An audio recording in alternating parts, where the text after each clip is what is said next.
10th class physical science పర్లేదురా. ఈరోజు క్లాస్లో 10th class English medium chapter number 12 అయినటువంటి magnetic effect of electric current లేదా ఎలక్ట్రోమ్యాగ్నెటిజం అనే పేరుతో కూడా పిలుస్తారు. ఈ సంవత్సరం ఈ ఎలక్ట్రోమ్యాగ్నెటిజం అని ప్రీవియస్ ఇయర్లో ఉండేది. ఈ ఇయర్లో magnetic effects of electric current అనేటటువంటి నేమ్తో ఈ చాప్టర్ని తీసుకురావడం జరిగింది. ఈ చాప్టర్లో ఈరోజు క్లాస్ నెంబర్ 1లో మనం నేర్చుకోబోయే అంశం మనము ఆయిస్టర్డ్ ఎక్స్పెరిమెంట్ గురించి చూద్దాం. ఈ వీడియోని పూర్తిగా చూడండి, లైక్ చేయండి, షేర్ చేయండి, సబ్స్క్రైబ్ చేయడం మాత్రం మర్చిపోకండి. Let's go into the topic.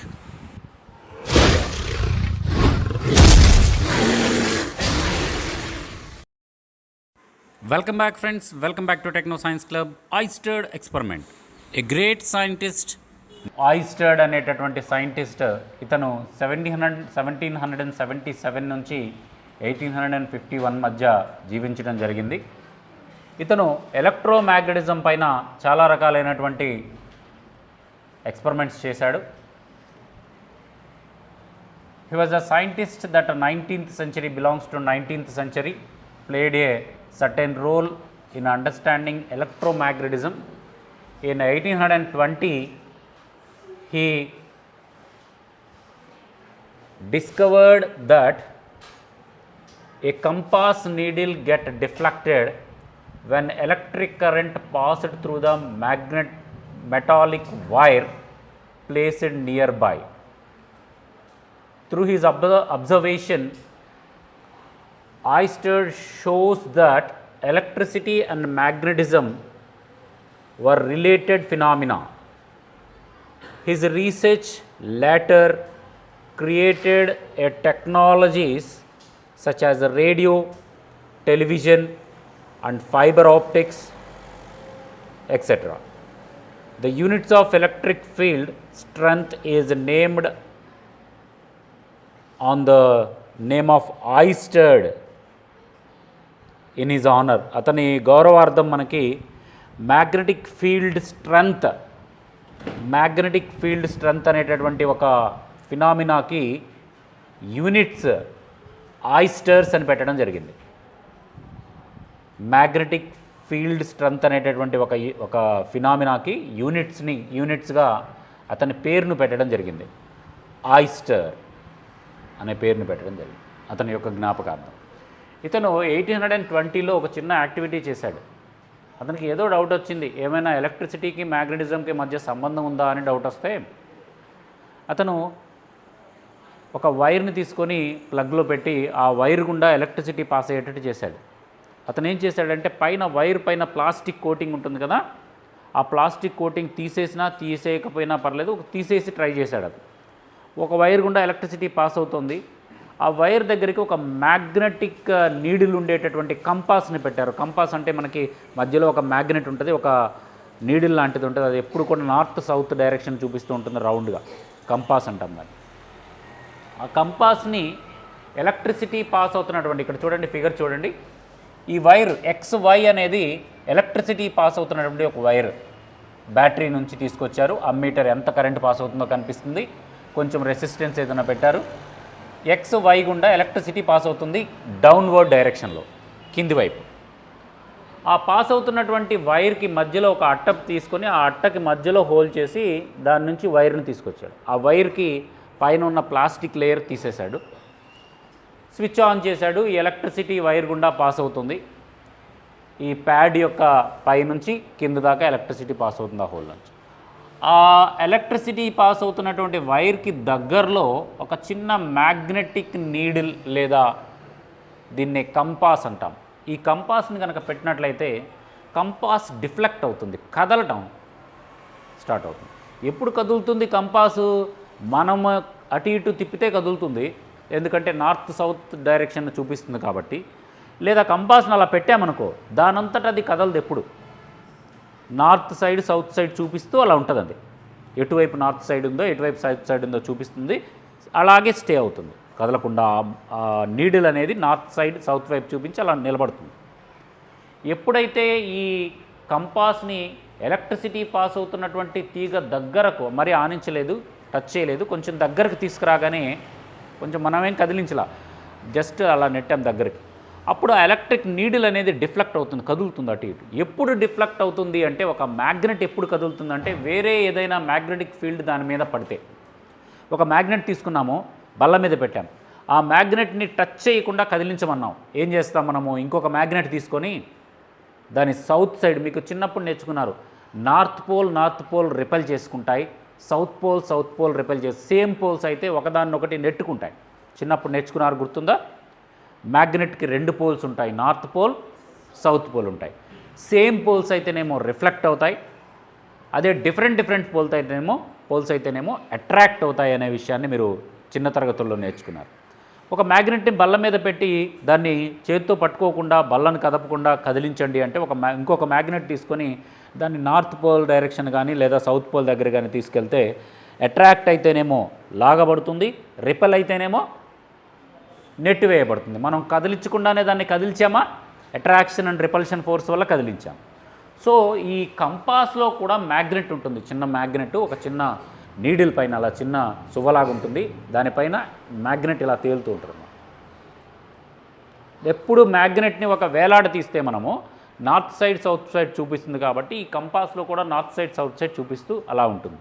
ఎప్పుడైతే కంపాస్ని ఎలక్ట్రిసిటీ పాస్ అవుతున్నటువంటి వైర్ దగ్గరికి తీసుకెళ్ళామో అది కదలటం స్టార్ట్ అవుతుంది. ఎందుకంటే ఎలక్ట్రిసిటీ పాస్ అవుతున్నటువంటి వైర్ ఏదైతే, ఎలక్ట్రిసిటీ పాస్ అవుతున్నటువంటి కాపర్ వైర్ ఏదైతే ఉందో దాని చుట్టూ ఒక మ్యాగ్నెటిక్ ఫీల్డ్ ఏర్పడుతుంది.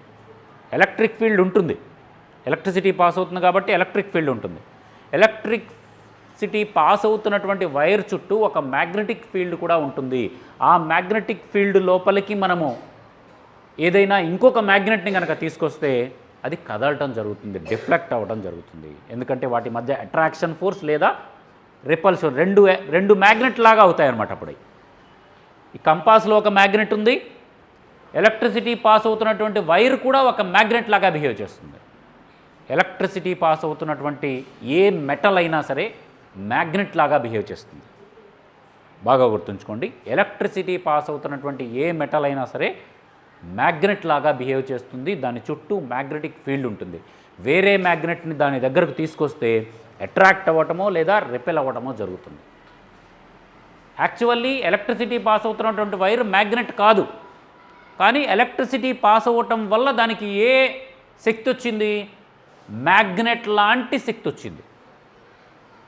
ఒక వైర్ లోపల ఎలక్ట్రిసిటీ పాస్ అవ్వటం వల్ల, వైర్ అనే కాదు, వైర్ కాపర్తో తయారవుతుంది కాబట్టి కాపర్ మెటల్, నువ్వు ఐరన్ వైర్లో గుండా ఎలక్ట్రిసిటీ పాస్ చేసినా ఐరన్ వైర్ కూడా మ్యాగ్నెట్ లాగా బిహేవ్ చేస్తుంది. దానికి మ్యాగ్నెట్ యొక్క శక్తి వస్తుంది. ఎప్పటి వరకు దాని గుండా ఎలక్ట్రిసిటీ పాస్ అవుతున్నంతసేపు అది మ్యాగ్నెట్ లాగా బిహేవ్ చేస్తుంది. ఓకేనా?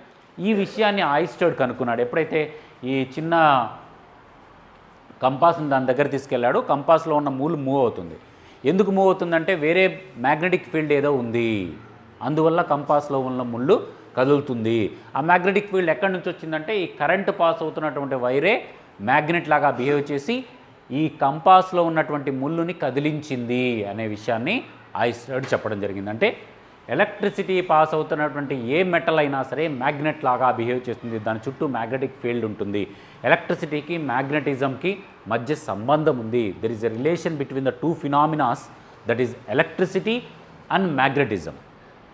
సో దీనికి సంబంధించినటువంటి ఈ ఎక్స్పెరిమెంట్ని ఏమని పేరుతో పిలుస్తారంటే ఆయిస్టర్డ్ ఎక్స్పెరిమెంట్ అనే పేరుతో పిలుస్తారు. దీనికి సంబంధించినటువంటి పాయింట్స్ ఇవే. Take a straight thick copper wire of X and Y and electric current pass చేసాం దాని గుండా. ఎప్పుడైతే ఎలక్ట్రిక్ కరెంట్ పాస్ చేసామో స్మాల్ కంపాస్ని దాని దగ్గరకు కాపర్ వైర్ దగ్గరకు తీసుకొస్తే the passing current through the current plug on చేసి స్విచ్ ఆన్ చేస్తే మనం ఏం అబ్జర్వ్ చేయొచ్చు అంటే కంపాస్లో ఉన్నటువంటి నీడిల్ డిఫ్లెక్ట్ అవ్వడం అబ్జర్వ్ చేయొచ్చు. ఎందుకంటే ఎలక్ట్రిసిటీ పాస్ అవుతున్నటువంటి వైర్ కూడా ఒక మ్యాగ్నెట్ లాగా బిహేవ్ చేస్తుంది కాబట్టి. సో మీకు ఇంకా డౌట్ రావచ్చు ఈ ఆయిస్టర్డ్ ఎక్స్పెరిమెంట్ పైన. సార్ ఏంటి సార్ ఎలక్ట్రిసిటీ పాస్ అవుతున్నటువంటి ప్రతి మెటల్ మ్యాగ్నెట్ లాగా బిహేవ్ చేస్తుంది అంటున్నారు. ఇంత పెద్ద ఎక్స్పెరిమెంట్, ఆయిస్టర్డ్ ఎక్స్పెరిమెంట్ లాంటిది, ఒక బల్ల తీసుకొని దానికి ఒక హోల్ చేసి లేదా ప్యాడ్ తీసుకొని దానికి ఒక హోల్ చేసి కాపర్ వైర్ని పైన కట్టి కింద కూడా ఇలా వదిలేసి ఆ కాపర్ వైర్ పైన ఉన్నటువంటి ప్లాస్టిక్ లేయర్ని తీసేసి దాన్ని ప్లగ్లో పెట్టి, ఓకేనా, ఏదైనా పొరపాటున టచ్ చేస్తే పోతాం పైకి, ఇంత డేంజరస్ అయినటువంటి ఎక్స్పెరిమెంట్ మేము చేయలేం కదా అంటే మీకు ఒకటి నేను చెప్తాను. ఎలక్ట్రిసిటీ పాస్ అవుతున్నటువంటి ఏ మెటల్ అయినా సరే మ్యాగ్నెట్ లాగా బిహేవ్ చేస్తుంది అని చెప్పడానికి చిన్న తరగతుల్లో ఉంది ఈ యాక్టివిటీ. మీరు ఒక చిన్న ఇనుపశీల తీసుకోండి. ఆ ఇనుపశీలకు ఏం చేస్తారంటే వైర్, కాపర్ వైర్, మామూలుగా మనకు బ్యాటరీతో లైట్లు వెలిగిస్తుంటారు కదా, బ్యాటరీతో లైట్లు వెలిగిస్తుంటారు కదా, ఇలాంటి ఏదైనా ఒక శీల తీసుకోండి. బ్యాటరీతో ఒక ఇటు ప్లస్ మైనస్ వైర్ పెట్టేయండి, ఓకేనా. దాని రెండింటిని బ్యాటరీకి కలపండి, ఓకే. బ్యాటరీకి కలిపినప్పుడు ఈ నెయిల్ ఒక మ్యాగ్నెట్ లాగా బిహేవ్ చేస్తుంది. ఇది తెలుసుకోవడం కోసం చిన్న పిన్నిస్ తీసుకోండి, ఈ నెయిల్ దగ్గర పెట్టండి. ఏమవుతుంది? అది అతుక్కుంటుంది. మీరు ఎప్పుడైనా షోల్డరింగ్ గన్స్ చూసారా?